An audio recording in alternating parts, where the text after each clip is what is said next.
जय श्री राधे कृष्ण। आप सभी का आपके अपने YouTube चैनल पे बहुत बहुत स्वागत है। आइए आज आप सब सुनेंगे हल षष्ठी व्रत की कथा। इस व्रत को अलग अलग प्रदेशों में अन्य नामों से जाना जाता है। इसे हर षष्ठी, हल छठ, ललई छठ, चंदन छठ, हल षष्ठी आदि नामों से जाना जाता है।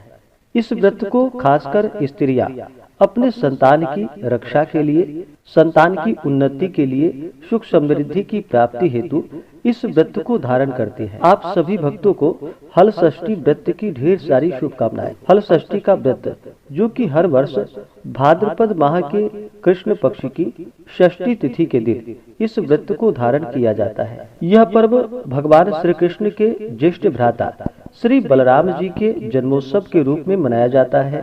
इस दिन श्री बलराम जी का जन्म हुआ था। यह व्रत संतान प्राप्ति, संतान की लंबी आयु व सुख समृद्धि की प्राप्ति के लिए माताओं द्वारा अपने पुत्र की रक्षा हेतु इस व्रत को धारण किया जाता है, ताकि उनकी संतान सुरक्षित रह पाए। तो आइए जानते हैं अब हल छठ व्रत के शुभ मुहूर्त के बारे में। भाद्रपद मास कृष्ण पक्ष की षष्ठी तिथि प्रारंभ समय, जो कि 24 अगस्त 2024 दिन शनिवार सुबह 7:54 और षष्ठी तिथि की जो समाप्ति है वह 25 अगस्त 2024 दिन रविवार को सुबह 5:31 पे। तो हमें व्रत के लिए जो समय प्राप्त हो रहा है शुद्ध रूप से, वह समय सभी भक्तजन 24 अगस्त 2024 दिन शनिवार को हल छठ का व्रत धारण करेंगे। 24 अगस्त को सूर्योदय का जो समय है वह समय सुबह 5:35 और सूर्यास्त शाम 6:24। ब्रह्म मुहूर्त का समय सुबह 4:27 से सुबह 5:12 तक होगा। 24 अगस्त को जो चंद्रोदय का समय है चंद्र दर्शन का, वह समय रात्रि 9:36 है। इसके बाद आप चंद्रमा को अर्घ्य प्रदान करके व्रत को पूर्ण कर सकते हैं। तो आइए सुनते हैं हल षष्ठी से जुड़ी हुई दो पौराणिक कथाएं। प्राचीन काल में एक ग्वालिनी थी। उसका प्रसव काल, जो कि अत्यंत निकट था, एक ओर वह प्रसव से व्याकुल थी, तो दूसरी ओर उसका मन गौरस यानी कि दूध दही बेचने में लगा हुआ था। उसने सोचा कि यदि प्रसव हो गया तो गौरस यानी कि दूध दही यूं ही पड़ा रह जाएगा। यह सोचकर उसने दूध दही के घड़े सिर पर रखकर और बेचने के लिए वह चल पड़ी। किंतु कुछ ही दूर पहुंचने पर उसे असहनीय पीड़ा, जो कि प्रसव पीड़ा, आरंभ हो गई। वह एक झरबेरी की ओट में चली गई और वहां एक बच्चे को जन्म दिया। वह बच्चे को वहीं छोड़कर पास के गांव में दूध दही बेचने के लिए चली गई। संयोग से उस दिन हल षष्ठी थी। गाय भैंस के मिश्रित दूध को केवल भैंसों का दूध बतलाकर उसने सीधे साधे गांव वालों में बेच दिया। उधर जिस झरबेरी के नीचे उसने बच्चे को छोड़ा था, उसके समीप ही खेत में एक किसान हल चला रहा था। अचानक उसके बैल भड़क उठे और हल का फल, जो कि शरीर में घुसने से वह बालक मर गया। इस घटना से किसान बहुत दुखी हुआ, फिर भी उसने हिम्मत और धैर्य से काम लिया। उसने झरबेरी के कांटों से ही बच्चे के चिरे हुए पेट में टाके लगाए और उसे वहीं छोड़कर चला गया। कुछ देर बाद ग्वालिन दूध बेचकर वहां आ पहुंची। बच्चे की ऐसी दशा देखकर उसे समझते देर नहीं लगी कि यह सब उसके ही पाप की सजा है।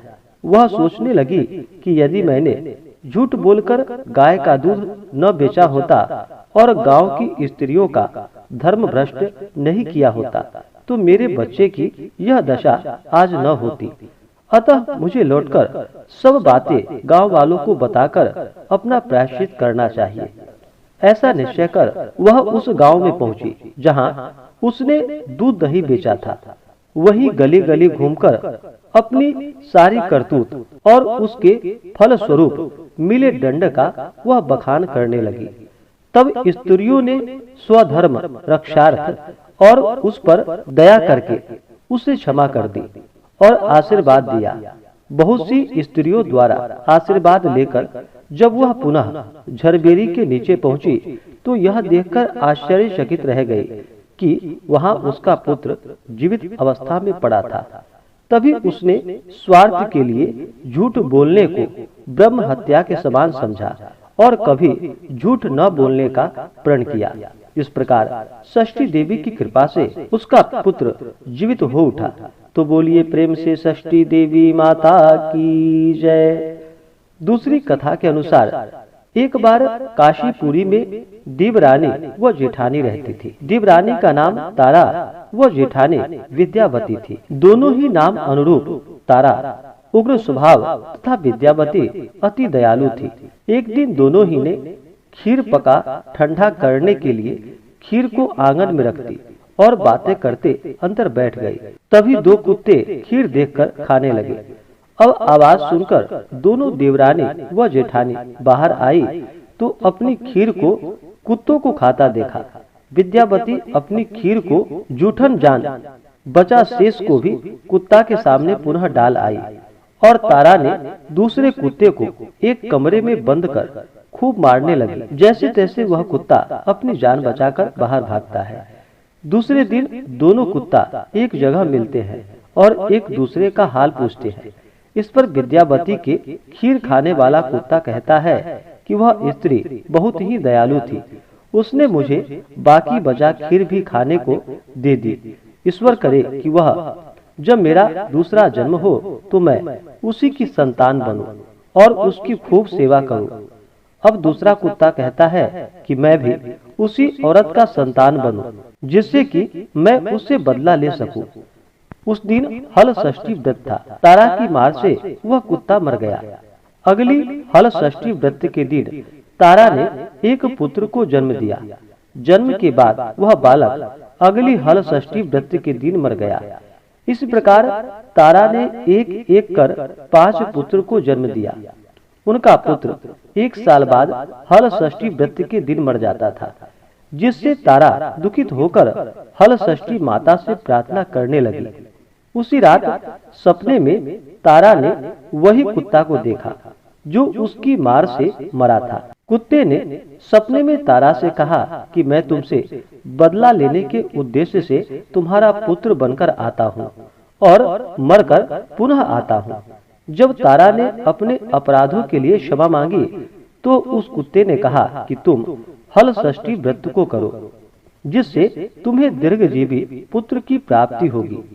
सपने में कही विधि के अनुसार तारा ने अगली बार हल षष्ठी का व्रत किया और हल षष्ठी माता की कृपा से और उनके आशीर्वाद से तारा को दीर्घजीवी संतान की प्राप्ति हुई और वह प्रसन्नता पूर्वक अपना जीवन यापन करने लगी। इधर विद्यावती ने भी हल षष्ठी व्रत कर माता की कृपा से एक सुंदर सुशील पुत्र को जन्म दिया और सुख पूर्वक निवास करने लगी।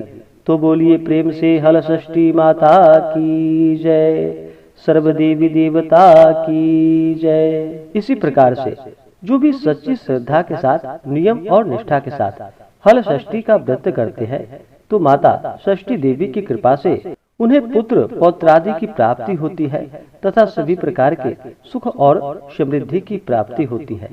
तो आशा करता हूँ कि यह जानकारी आपको अच्छा लगा हो। इसी प्रकार से ज्ञानवर्धक जानकारियाँ प्राप्त करने के लिए हमारे इस चैनल पे अगर आप नए हैं तो चैनल को लाल बटन दबा करके सब्सक्राइब करें, साथ में बेल आइकन घंटी को दबाएं ताकि मेरे वीडियो का नोटिफिकेशन आपको समय से मिलता रहे। वीडियो को लाइक करें, शेयर करें। सुखी रहें और स्वस्थ रहें। जय श्री राधे कृष्ण। धन्यवाद।